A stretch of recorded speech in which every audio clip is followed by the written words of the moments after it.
Hey hello guys, welcome back to my YouTube channel. നമ്മളുണ്ടല്ലോ ഈ continuous ജോലിക്ക് പോയിട്ട് ഇടയ്ക്കൊരു ദിവസം ലീവൊക്കെ എടുക്കുമ്പോൾ അടിപൊളിയാണ്. ആ ഒരു ദിവസം നല്ല രസമൊക്കെ ആയിരിക്കും. പക്ഷെ കണ്ടിന്യൂസ് ഇങ്ങനെ ജോലിക്ക് പോകാണ്ട് വീട്ടിലിരിക്കുന്ന അവസ്ഥയുണ്ടല്ലോ, അത് കുറച്ച് ബോറിങ്ങാണ്. ബോറിങ് എന്ന് പറഞ്ഞാൽ വല്ലാത്തൊരവസ്ഥയാണ്. നമുക്ക് എന്തെങ്കിലും ചെയ്യണമെന്ന് തോന്നിയാലും എന്താ മടി അങ്ങനെയുള്ള കുറേ ഇതൊക്കെ വരും. ഇന്നലെ ആയിരുന്നു നമുക്ക് ഹോസ്പിറ്റലിൽ അപ്പോയിൻമെൻറ്റ് ഡേ, അതായത് നവംബർ 12. അപ്പോൾ ഇന്നലെ ചെന്നു, കാലിൻ്റെ സ്റ്റിച്ച് എടുത്തു. പിന്നെ നമുക്കൊരു ഓയിൽമെൻറ്റ് തന്നിട്ടുണ്ട്. ഇതെല്ലാ ദിവസവും രാവിലെയും രാത്രിയും പൊട്ടി അവിടെ ഇങ്ങനെ മസാജ് ചെയ്ത് കൊടുക്കണമെന്നാണ് ഡോക്ടർ പറഞ്ഞത്. അപ്പോൾ പതിയെ പതിയെ അതിൻ്റെ പാടൊക്കെ പോകും, സ്കിൻ ക്ലിയർ ആകുമെന്നാണ് ഡോക്ടർ പറഞ്ഞത്. അപ്പോൾ ഇന്നലെ സ്റ്റിച്ച് എടുത്തപ്പോൾ ഒരു പൊടിക്ക് വേദന ഉണ്ടായിരുന്നു. എൻ്റെ കാലിൻ്റെ അവസ്ഥ ഞാൻ കാണിച്ചു തരാം. ഇതാണ് ഗൈസ് കാലിൻ്റെ സ്റ്റിച്ചൊക്കെ എടുത്ത് 7 സ്റ്റിച്ചാണ് ഉണ്ടായിരുന്നത്. അപ്പോൾ ഇനി ഈ ഓയിൽമെൻറ്റ് പുരട്ടണം. അപ്പോൾ ഇത് ആദ്യം ക്ലീൻ ചെയ്തിട്ട് ഒരു കോട്ടൺ കൊണ്ട് തുടക്കണം, എന്നിട്ട് വേണം മസാജ് ചെയ്യാൻ വേണ്ടിയിട്ട്. ഞാൻ വിചാരിച്ചു ഈ ഓയിൽമെൻറ്റ് അങ്ങോട്ട് പുരട്ടാം, എന്നിട്ട് അത് കഴിഞ്ഞിട്ട് ബ്രേക്ക്ഫാസ്റ്റ് കഴിക്കാം. എൻ്റെ ഫേവററ്റ് ബ്രേക്ക്ഫാസ്റ്റാണ് അമ്മച്ചി ഉണ്ടാക്കി വെച്ചിരിക്കുന്നത്.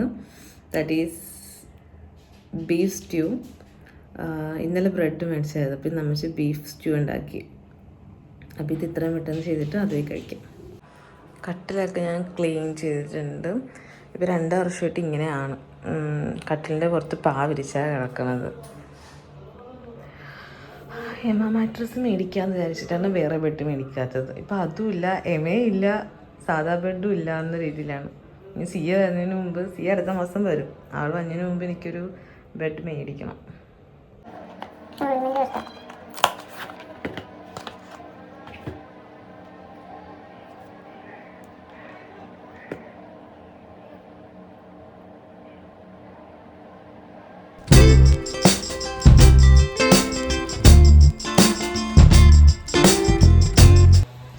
ഇത് കണ്ട, ഞായറാഴ്ച പള്ളിയിൽ പെരുന്നാളായിരുന്നു. അപ്പം അമ്മച്ചി സിസിക്ക് കളിക്കാൻ വേണ്ടി മേടിച്ചതാണിത്.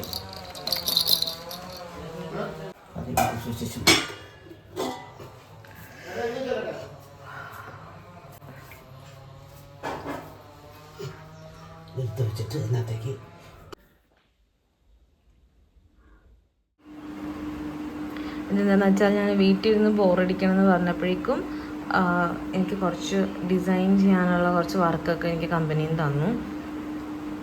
അപ്പം ഞാൻ അത് ചെയ്യുകയാണ്. Let's do this. എനിക്ക് എന്തുകൊണ്ടും ഈ എന്താ പറയുക, ഈ വർഷം എൻ്റെ ലൈഫ്, ഇപ്പോൾ 26 വർഷത്തെ എൻ്റെ ലൈഫിൻ്റെ ഇടയ്ക്ക് ദിസ് ഈസ് ദ ഏറ്റവും കൂടുതൽ ധനനഷ്ടം സംഭവിച്ചേക്കുന്ന വർഷം.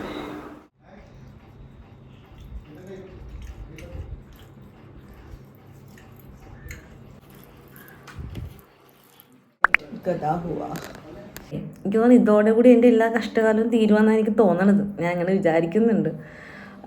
ഡെയിലി ജോലിക്ക് പോകുമ്പോഴേക്കും വചനപ്പെട്ടിയിൽ നിന്ന് ഒരു വചനം എടുത്ത് പ്രാർത്ഥിച്ചിട്ടൊക്കെയാണ് ജോലിക്ക് പോകുന്നത്. അപ്പോൾ അന്ന് ആക്സിഡൻ്റ് ആകുന്നതിൻ്റെ അന്നും ഇതേപോലെ നോർമലി പോകാൻ നേരത്ത് വചനപ്പെട്ടിയിൽ നിന്നൊരു വചനം എടുക്കുന്നു. അന്ന് എനിക്ക് കിട്ടിയ വചനം ഇതായിരുന്നു: കർത്താവ് നിന്നെ എല്ലാ തിന്മകളിൽ നിന്നും രക്ഷിച്ചിരിക്കുന്നുവെന്ന്. അപ്പോൾ ഓക്കെ, ഞാനിപ്പോൾ ഇങ്ങനെ വചനം എടുത്ത് വായിച്ചുകൊണ്ട് ഓക്കെ താങ്ക് യു ഗോഡ് എന്ന് പറഞ്ഞിട്ട് ഞാൻ ഇറങ്ങിപ്പോവുകയും ചെയ്തത്. അതാണ് ഞാൻ തീവ്രമായിട്ട് ആഗ്രഹിക്കുന്നത്, ഇതോടുകൂടി എൻ്റെ എല്ലാ കഷ്ടകാലവും തീരണേ എന്നുള്ളത്. ആ വണ്ടി ഇടിച്ച ആളെ ഇതുവരെ നമുക്ക് കണ്ടെത്താൻ പറ്റിയിട്ടില്ല. ഇന്നലെ അപ്പോൾ ഹോസ്പിറ്റലിൽ പോയപ്പോൾ തിരിച്ചു വന്ന വഴിക്ക് നമ്മൾ പോലീസ് സ്റ്റേഷനിലും കയറി. അവരുടെ ഭാഗത്ത് നിന്ന് ഇങ്ങോട്ട് വിളിച്ചിട്ടൊരു അപ്ഡേഷൻ നമുക്ക് കിട്ടുന്നില്ല. അല്ല, അവരെ പറഞ്ഞിട്ട് കാര്യമില്ല, ബിക്കോസ് വണ്ടിയുടെ നമ്പറോ നമുക്കറിയത്തില്ല. ആകെ കൂടി അറിയാവുന്നത് ഒരു ബ്ലാക്ക് സ്കൂട്ടിയാണെന്നാണ് എൻ്റെ അപ്പോഴത്തെ ഓർമ്മയിൽ. അതാണ്, ബ്ലാക്ക് സ്കൂട്ടിയാണ്. നല്ല ഹൈറ്റുള്ളൊരു മനുഷ്യനായിരുന്നു, ഷർട്ടൊക്കെ ഇൻ ചെയ്ത് വെള്ള എക്സിക്യൂട്ടീവ് ലുക്കായിരുന്നു. അപ്പോൾ ആളെ നമുക്ക് ഇതുവരെ കണ്ടുപിടിക്കാനായിട്ടില്ല. അപ്പം ഇന്നലെ ചോദിച്ചപ്പോഴേക്കും അവരും കുറേ സെർച്ച് ചെയ്യാനുണ്ട്, അവർക്കും കണ്ടുപിടിക്കാൻ പറ്റിയിട്ടില്ല എന്നൊക്കെ ഇങ്ങനെ പറഞ്ഞു. അപ്പോൾ പുള്ളിക്കാരൻ എന്നെ ഇടിച്ച് വീണല്ലോ, അപ്പോൾ അടുത്ത ഏതെങ്കിലും ഹോസ്പിറ്റലിൽ ആൾ പോയിട്ടുണ്ടോ എന്ന് അറിയാൻ വേണ്ടി ഹോസ്പിറ്റലിലൊക്കെ ചെക്ക് ചെയ്യാമെന്ന് ഇങ്ങനെ പറഞ്ഞിട്ടുണ്ട്. പോലീസിൻ്റെ ഭാഗത്തുനിന്ന് നല്ലൊരു അപ്രോച്ചാണ്. അപ്പോൾ ഞാനിങ്ങനെ ഇന്നലെ ഹോസ്പിറ്റലിലൊക്കെ പോയി വന്നു കഴിഞ്ഞിട്ട് ഞാൻ ഇരുന്ന് ചിലവ് കൂട്ടി. എൻ്റെ ഹോസ്പിറ്റൽ ബില്ലും എല്ലാം കൂടി ഇരുന്ന് ഞാൻ എൻ്റെ ചിലവ് കൂട്ടി നോക്കിയപ്പോൾ എത്രയെന്ന് അറിയാമോ? ലുക്ക്, 63,425 രൂപ. ഓ മൈ ഗോഡ്, ഈ പൈസ എൻ്റെ കയ്യിൽ നിന്ന് ഈ മാസം എനിക്ക് ചിലവായിക്കണത് ഈ ഒരു ഹോസ്പിറ്റലിൻ്റെ കേസിൽ. ആ ചേട്ടൻ എത്രയും പെട്ടെന്ന് എൻ്റെ മുമ്പിൽ വരട്ടെ എന്നാണ് ഞാൻ ആഗ്രഹിക്കുന്നത്. ബേസിക്കലി നമുക്ക് നോർമൽ 2 ലീവാണ് കമ്പനിയിൽ നിന്നുള്ളത്. ആ 2 ലീവിന് പുറമെ ഒരു ലീവ് കൂടുതൽ വന്നാൽ എൻ്റെ ആ മാസത്തെ മൊത്തം താളം തെറ്റും. എൻ്റെ അവസ്ഥ നിങ്ങൾ ആലോചിച്ച് നോക്ക്. 2 ആഴ്ചയായിട്ട് ഞാൻ ജോലിക്ക് പോയിട്ടില്ല. ഇനിയിപ്പോൾ തിങ്കളാഴ്ച തൊട്ട് പോയി തുടങ്ങും. ഡോക്ടർ അപ്പോൾ ഇന്നലെ സ്റ്റിച്ച് കഴിച്ച കാരണം 2 ദിവസം കൂടി റെസ്റ്റ് എടുത്തിട്ട് പോകാൻ പറഞ്ഞു. അപ്പോൾ ഞാൻ വിചാരിച്ചു തിങ്കളാഴ്ച തൊട്ട് പോയി തുടങ്ങാമെന്നുള്ളത്. അപ്പോൾ അതിപ്പോൾ കമ്പനിയിൽ നിന്ന് കുറച്ച് വീട്ടിൽ നിന്ന് ചെയ്യാൻ വേണ്ടിയിട്ട് എനിക്ക് കുറച്ച് വർക്കൊക്കെ തന്നെ ഉണ്ട്. അപ്പോൾ അതിന് എനിക്ക് അറ്റൻഡൻസ് കിട്ടുന്നുണ്ട്. അതുകൊണ്ട് അത് വലിയ സീനില്ല. പിന്നെ എനിക്ക് എന്തെങ്കിലും പറ്റിക്കഴിഞ്ഞാൽ, ഇപ്പോൾ ഒന്നാമത്തെ കാര്യം അനിയത്തി ഇവിടെ നാട്ടിലില്ല. അപ്പോൾ എന്തെങ്കിലും പറ്റിക്കഴിഞ്ഞാൽ അമ്മച്ചിക്ക് പിന്നെയും പണി കൂടുകയാണ്. എനിക്ക് അതൊക്കെ ശരിക്കും ഇതാകണതെന്ന് വെച്ചാൽ അമ്മച്ചിക്ക് പിന്നെയും പണി കൂടും. എനിക്ക് ആ കാലൊക്കെ കെട്ടിവെച്ച സമയത്ത് എനിക്കൊന്ന് പോയി എഴുന്നേറ്റ് പോയി നിന്ന് ഞാൻ കഴിച്ച പാത്രം പോലും എനിക്ക് കഴുകാൻ പറ്റുന്നുണ്ടായിരുന്നില്ല. അപ്പോൾ അമ്മച്ചിക്കും കഷ്ടപ്പാടാണ്. ഇങ്ങനെ വീട്ടിലിരിക്കുമ്പോഴേക്കും ഇതേപോലെ ബ്ലൗസ് അമ്മച്ചി തയ്യലാണ്. അപ്പോൾ ബ്ലൗസൊക്കെ കൈപ്പണി ചെയ്യാൻ തരും. അപ്പോൾ കുറച്ച് സമയമൊക്കെ അങ്ങനെ പോകും. പിന്നെ കുറച്ച് ബോറിങ്ങാണ്. വീട്ടിലിരുന്നപ്പോഴേക്ക് ഞാൻ വിചാരിച്ചു തറവാട്ടിൽ വന്ന് അമ്മേനെ കാണാമെന്ന് വിചാരിച്ചു. പതുക്കെ ഇപ്പോൾ നടക്കാൻ പറ്റും. മറ്റേ പഴയ സ്ഥിതിയിലേക്ക് എത്തിയിട്ടില്ല നടപ്പ്. ഒരു വലിച്ചിലുണ്ട്, സ്കിൻ ഇത്തിരി ടൈറ്റ് ആയതുകൊണ്ടുള്ളത്. അപ്പോൾ അമ്മേനെ കാണാം.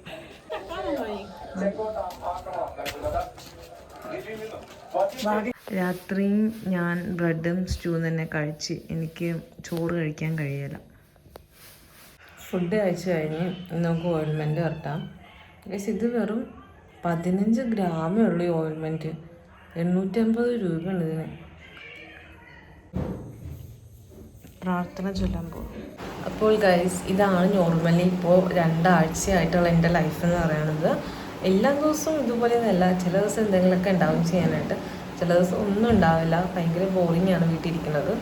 ഇന്നിപ്പോൾ നല്ലൊരു ദിവസമായിരുന്നു. ഇന്ന് കുറച്ച് കൂടുതൽ വർക്ക് ഉണ്ടായിരുന്നു ചെയ്യാനായിട്ട്. പിന്നെ